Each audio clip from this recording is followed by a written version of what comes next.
moments later. Baik, Assalamualaikum warahmatullahi wabarakatuh. Perkenalkan, nama saya Muhammad Rifki Alfarisal dengan nomor induk mahasiswa 220404502037.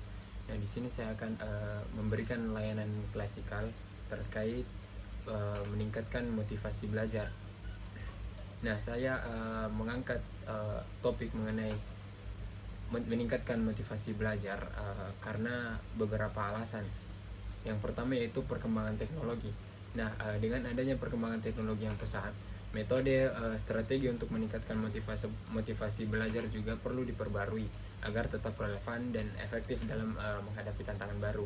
Dan alasan yang kedua mengapa saya memilih topik ini, karena tuntutan pasar kerja, yang dimana dunia kerja itu terus berubah dan menuntut karyawan yang memiliki motivasi belajar yang tinggi untuk terus mengikuti perkembangan dan memperbarui pengetahuan mereka.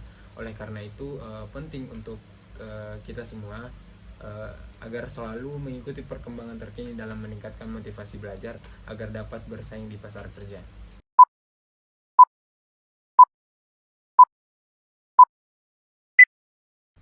Baik, Assalamualaikum warahmatullahi wabarakatuh. Selamat pagi teman-teman semuanya. Silahkan duduk dulu ya, ambil posisi sebaik mungkin, senyaman-nyaman teman-teman semua, agar kalian nyaman, bapak pun nyaman. Oke? Nah, bagaimana kabarnya semua? Alhamdulillah baik ya. Nah, di sini sebelum kita memulai kegiatan, alangkah baiknya kita berdoa dulu menurut agama dan keyakinan masing-masing. Mungkin bisa ketua kelasnya yang pimpin doa. Oke. Nah, baik, doa selesai ya. Nah, bagaimana semuanya kabar? Nah, kita setelah lebaran, bagaimana lebarannya? Lancar? Ada yang tidak hadir ya? Wah, mungkin masih di kampung ini temannya. Tapi enggak apa-apa ya, ini masih pertemuan kita yang pertama sejak libur setelah lebaran. Mungkin ada teman-teman yang tidak dapat tiket kapal, tiket pesawat, tiket bus. Tapi didoakan saja semoga bisa secepatnya ikut bergabung bersama kita ya. Tapi setelah Bapak lihat-lihat, ini banyak ya yang hadir. Kita beri aplaus dulu karena teman-teman semua ini tetap hadir meskipun suasana lebaran itu masih mengelilingi ya kita semua. Karena kita juga semua tahu, teman-teman tahu juga kalau ini baru 1 minggu setelah lebaran ya. Oke, baik. Teman-teman, sebelum Bapak menjelaskan secara lebih mendalam terkait meningkatkan motivasi belajar ini, Bapak akan memberikan teman-teman semua ya mengenai mengapa motivasi belajar itu sangat penting. Mungkin teman-teman ada yang sudah tahu mengapa motivasi belajar itu sangat penting. Boleh ajukan pendapatnya, angkat tangan, dan akan saya persilahkan. Ya, silahkan, boleh ya. Perkenalkan nama dulu ya, karena Bapak agak sedikit lupa. Ya, oke. Baik, terima kasih ya Firdaus. Tidak salah apa yang disampaikan Daus, tidak salah. Mari kita apresiasi dulu. Jadi langsung saja ya, Bapak menjelaskan mengenai mengapa motivasi belajar itu sangat penting untuk kita tingkatkan. Nah, motivasi belajar ini sangat penting karena dapat mempengaruhi tingkat keberhasilan seseorang dalam belajar. Motivasi yang tinggi itu dapat memberikan energi dan fokus pada tujuan belajar, serta meningkatkan minat dan semangat untuk belajar. Yang dimana ketika kita sudah meningkatkan motivasi belajar kita pasti sudah bisa meningkatkan kualitas belajar kita.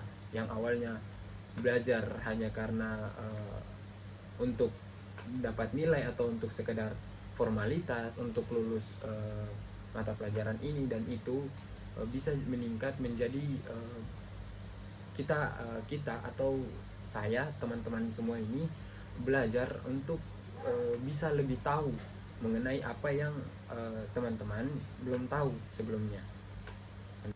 Nah baik, tapi sebelum Bapak lanjut, Bapak baru menjelaskan mengenai sedikit pengantar mengenai meningkatkan motivasi belajar, mengenai kenapa kita harus meningkatkan motivasi belajar.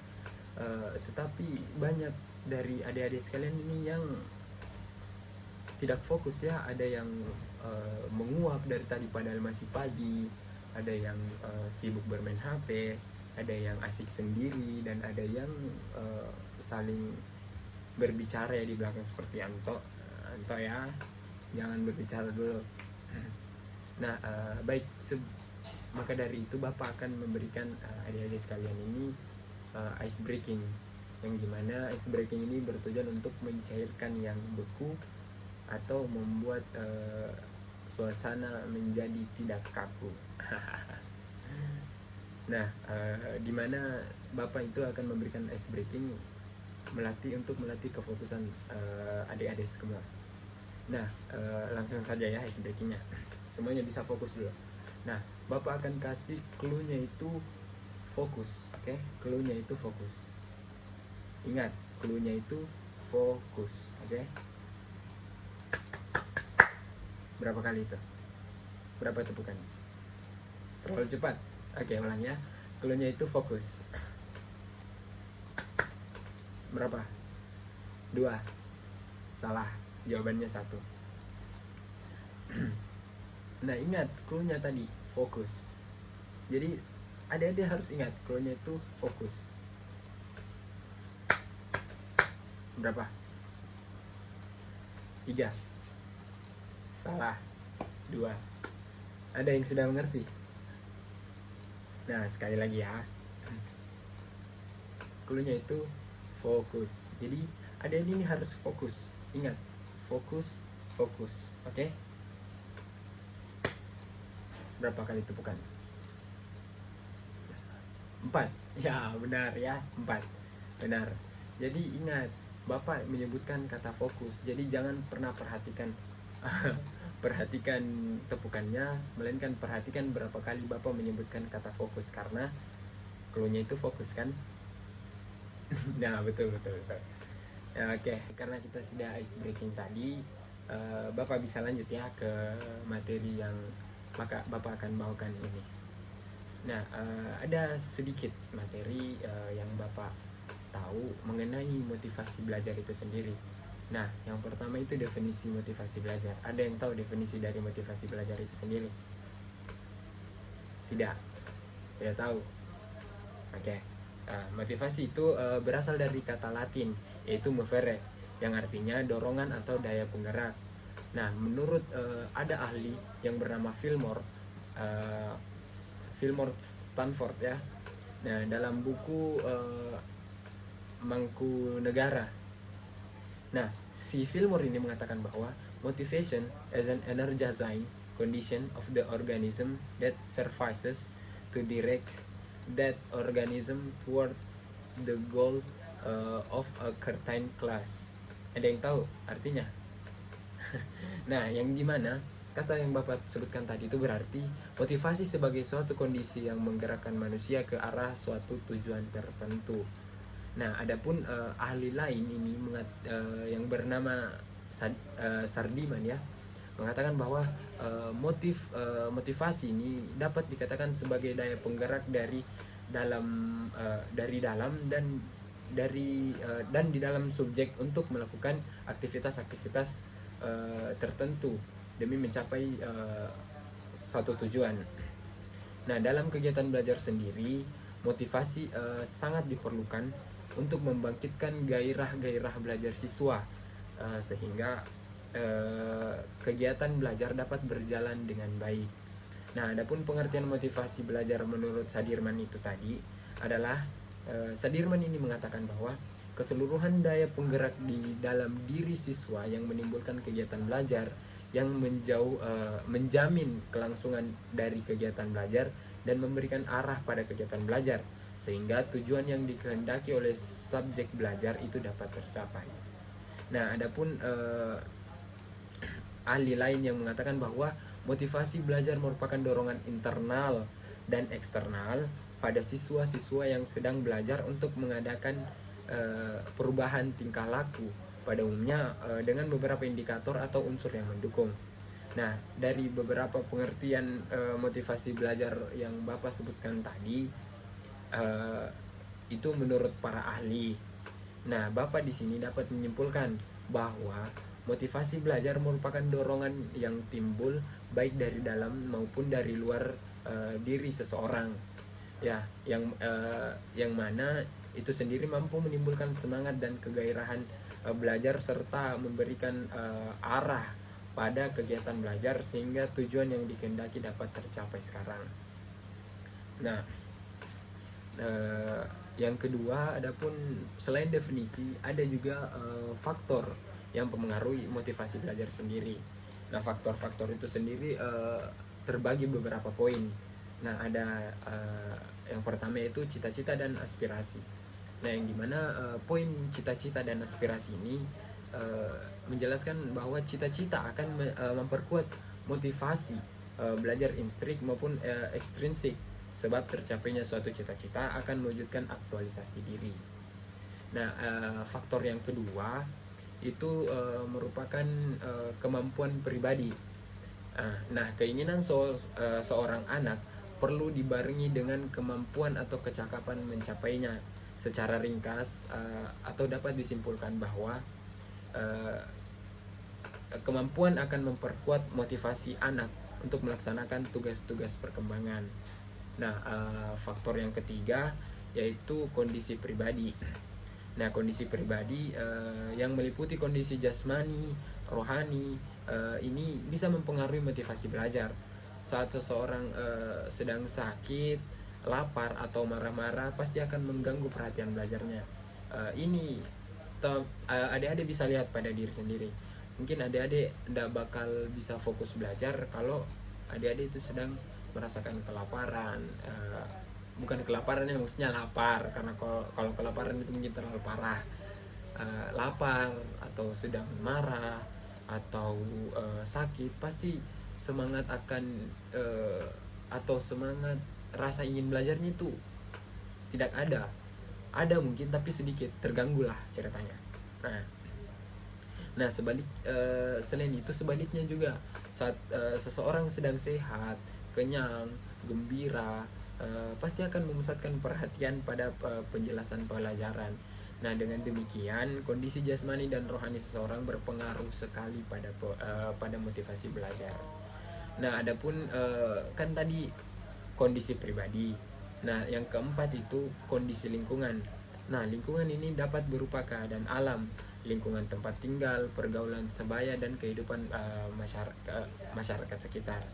Nah, sebagai anggota masyarakat, maka seseorang dapat terpengaruh oleh lingkungan sekitarnya. Bencana alam, tempat tinggal yang kumuh, dan pergaulan yang buruk pasti akan mengganggu kesungguhan belajar. Nah, justru sebaliknya, kampus atau sekolah yang indah, pergaulan yang baik pasti akan memperkuat motivasi belajar. Nah, maka pasti adik-adik ini tidak asing dengan kata jangan bergaul dengan anak yang nakal.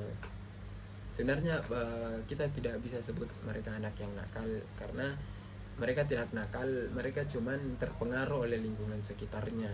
Makanya perbaiki pertemanan adik-adik sekalian mulai dari sekarang. Simple, mulai dari lingkungannya saja. Kalau kalian tidak cocok di lingkungan itu, maka bukan kalian yang harus berubah, tapi ubah lingkungannya. Oke?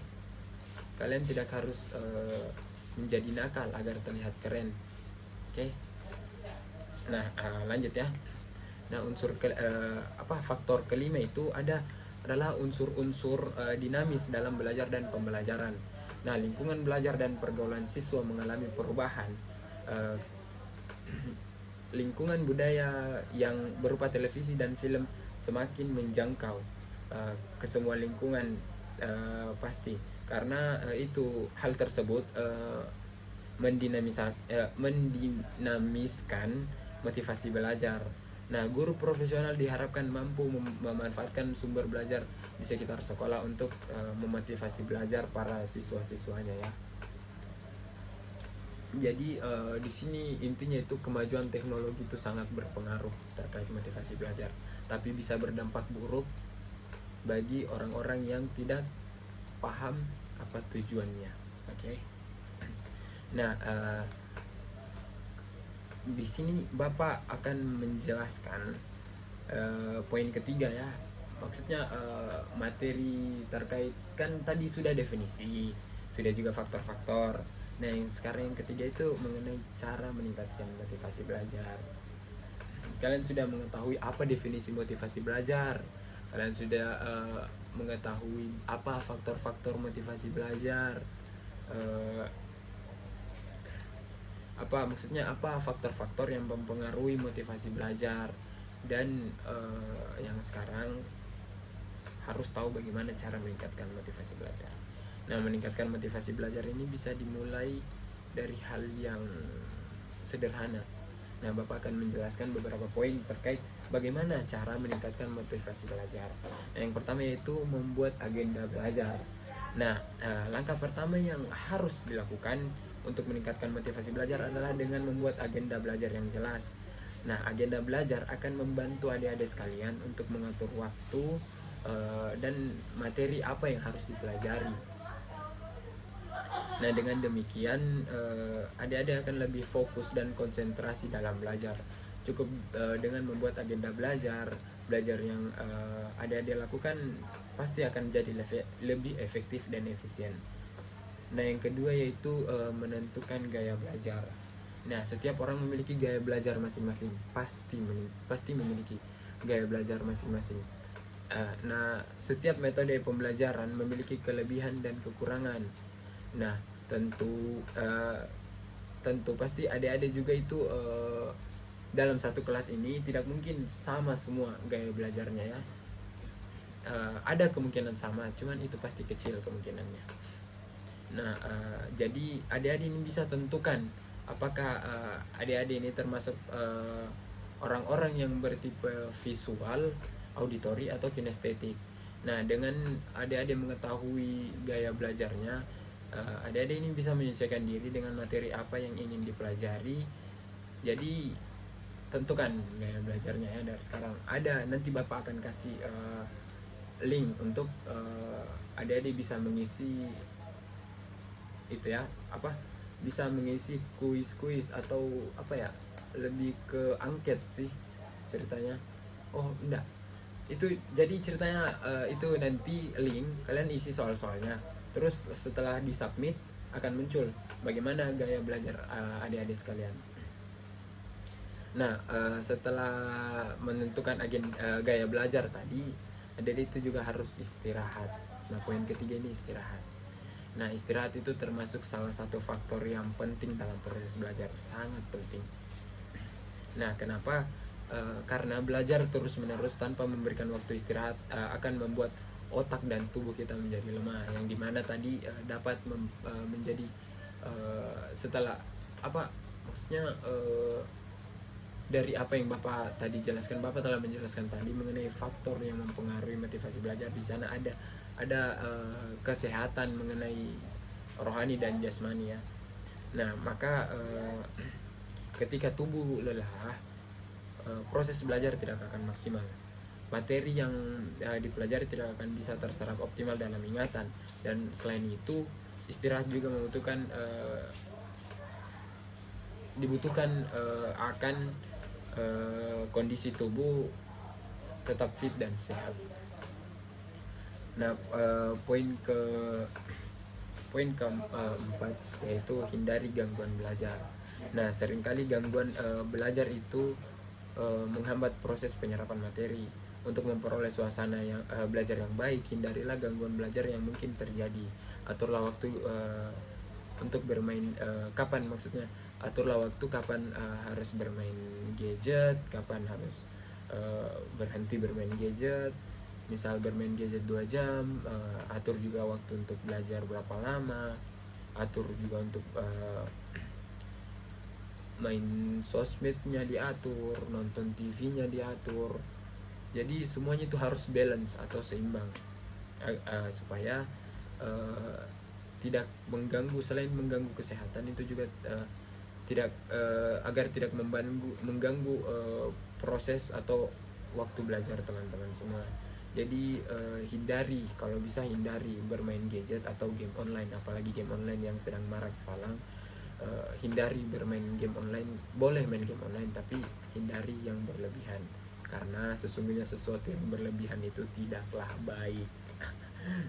Nah, yang poin kelima itu cari suasana yang tepat.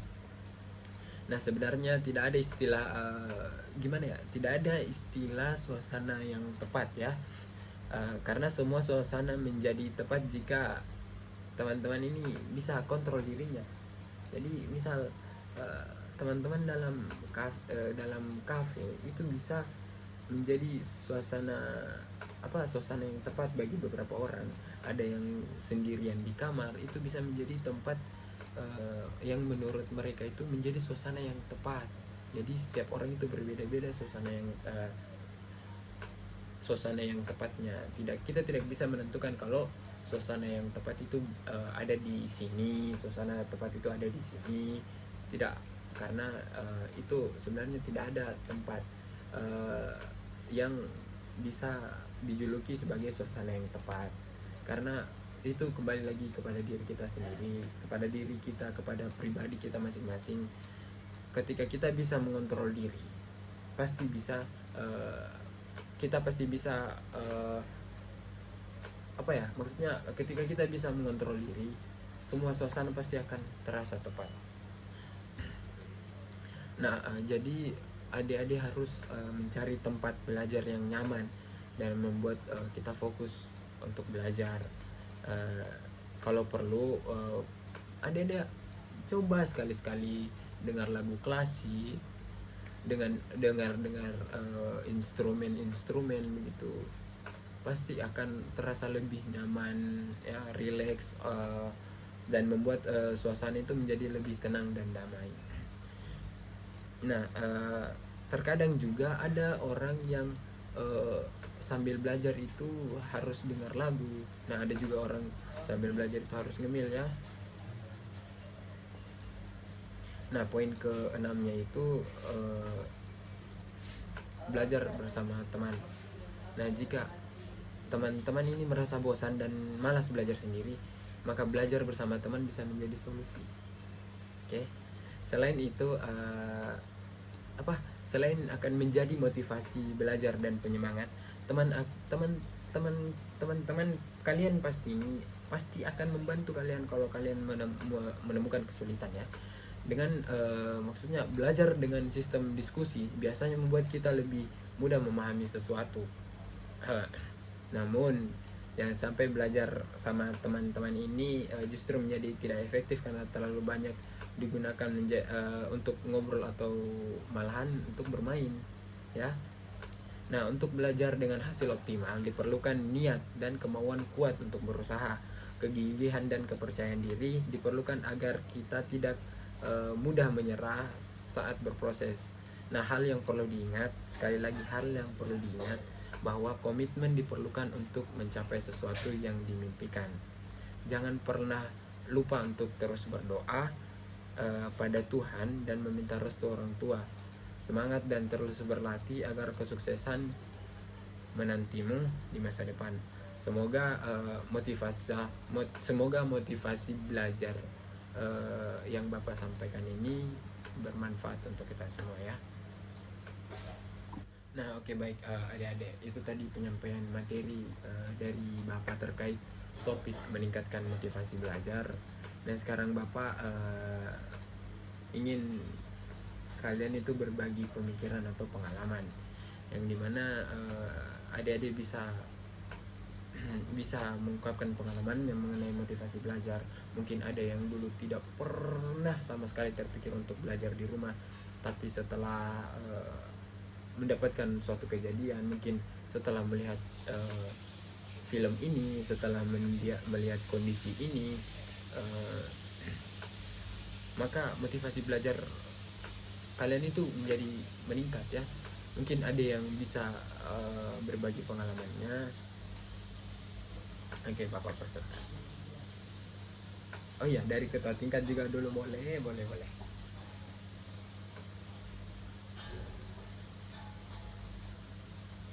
Oke, baik. Sangat berkesan ya. Kita berikan aplaus dulu kepada ketua tingkat yang dimana sudah menyampaikan terkait pengalamannya. Yang dimana siapa Adam? Ya, Adam ya. Adam ini dulu merasakan bahwa Adam ini malas ya belajar. Adam itu malas belajar. Tapi setelah melihat tetangganya yang notabene-nya mohon maaf kurang mampu, tapi bisa sekolah dengan baik, bisa bahkan sekarang sudah kuliah di universitas yang ternama, maka itu menjadi alasan kenapa Adam meningkatkan motivasi belajarnya. Sangat bagus ya sebenarnya. Bijak juga pilihannya Adam ini ya, mantap. 2 jempol ya. Nah oke, nah kali ini Bapak ingin kita merefleksikan diri dulu ya, yang dimana Bapak ingin kalian menyampaikan pendapat mengenai motivasi belajar terkait dengan apa yang sudah Bapak jelaskan tadi. Oke.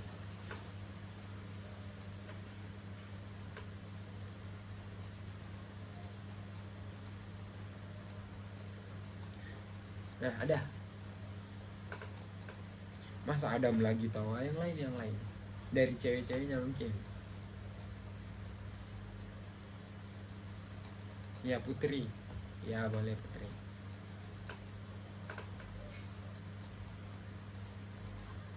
Nah. Oh ya. Nah, bagus. Ada pendapat lain dari teman-teman? Ada?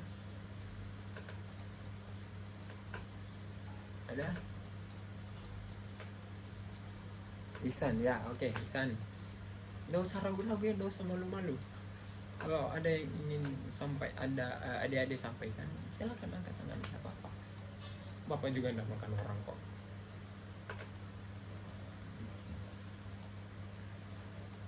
Nah oke, terima kasih Ihsan ya. Kita berikan dulu kepada aplaus kepada Putri dan Ihsan. Nah jawabannya itu sama sekali tidak salah, sudah tepat ya, karena Bapak ini mengatakan pendapat kalian mengenai motivasi belajar, yang dimana tadi Putri menyampaikan bahwa motivasi belajar itu merupakan dorongan yang timbul baik dari dalam diri maupun dari luar diri seseorang, ya itu intinya ya. Nah ya, Ihsan juga menyampaikan tadi bahwa terkait dengan faktor yang mempengaruhi motivasi belajar itu ada poin kesehatan ya, poin kesehatan yang dimana kesehatan ini penting ya, bukan cuman kesehatan, maksudnya ini kondisi pribadi. Kesehatan itu juga nomor satu ya, kesehatan nomor satu. Nah, tapi kondisi pribadi kita, Bapak tadi menyebutkannya kondisi pribadi, yang dimana ketika dimana maksudnya poin itu atau penjelasan yang disampaikan oleh Ihsan tadi bahwa kondisi pribadi itu atau kondisi kesehatan itu sangat meliputi, bukan sangat meliputi, maksudnya sangat berpengaruh ya pada kondisi pada motivasi belajar, yang dimana kondisi pribadi itu sendiri mencakup kesehatan atau kondisi jasmani dan kondisi rohani. Baik, mungkin itu saja yang Bapak akan sampaikan terkait hari ini. ingat sudah mau jam istirahat juga. Jadi oh ya, satu lagi, Bapak akan menyampaikan kesan dan pesan. Bapak memberikan layanan klasikal ya di sini. Jadi baik kesan dan pesannya Bapak itu, di sini kelasnya bagus, baik-baik, ramah-ramah, semangat-semangat semua, cerah sekali, cantik-cantik, ganteng-ganteng semuanya, rapi-rapi, gagah-gagah ya. Sangat baik Bapak mengajar di sini, sangat baik. Kesan yang Bapak mendapatkan itu baik. Mungkin tapi mungkin di awal tadi Bapak sedikit kecewa karena ketika Bapak masuk mulai menyampaikan sedikit pengantar terkait apa yang Bapak akan sampaikan. Ada yang sibuk sendiri tadi, mungkin lagi sibuk dengan dunianya ya semua. Tetapi setelah Bapak berikan ice breaking, semuanya Bapak perhatikan, semuanya mendengar, kelasnya juga aktif, tapi masih malu-malu ya, masih malu-malu. Mungkin ada yang mau disampaikan tapi takut salah. Tidak apa-apa, proses belajar itu pasti ada salahnya. Karena kalau benar terus, nggak usah belajar dong, kan kalian sudah benar, iya kan? Nah, oke. Terkait pesannya mungkin hargai selagi ada, hargai mumpung ada, oke? Jangan menyesal ketika itu semua sudah tidak ada. Ingat, penyesalan selalu datang terlambat. Ketika kalian masih punya pemikiran untuk merubah diri Anda, maka rubah diri Anda. Jangan tunggu besok, jangan tunggu nanti, jangan selalu bilang, ada ji ini, nanti pideh, masih bisa jadi begini. Jangan, kalau bisa sekarang, kenapa harus besok? Oke? Itu saja yang Bapak sampaikan pada pagi hari ini. Terima kasih banyak atas waktu luang adik-adik dan teman-teman, atau adik-adik atau teman-teman semua. Bapak bingung ya panggilnya apa, tadi berubah-ubah adik-adik, teman-teman, karena kita ini tidak terlalu jauh ya bedanya. Oke, beda 7 bulan saja mungkin. Tidak, ya, bercanda ya. Oke, Bapak tutup sesi layanan klasikal pada hari ini. Mohon maaf apabila Bapak ada salah kata.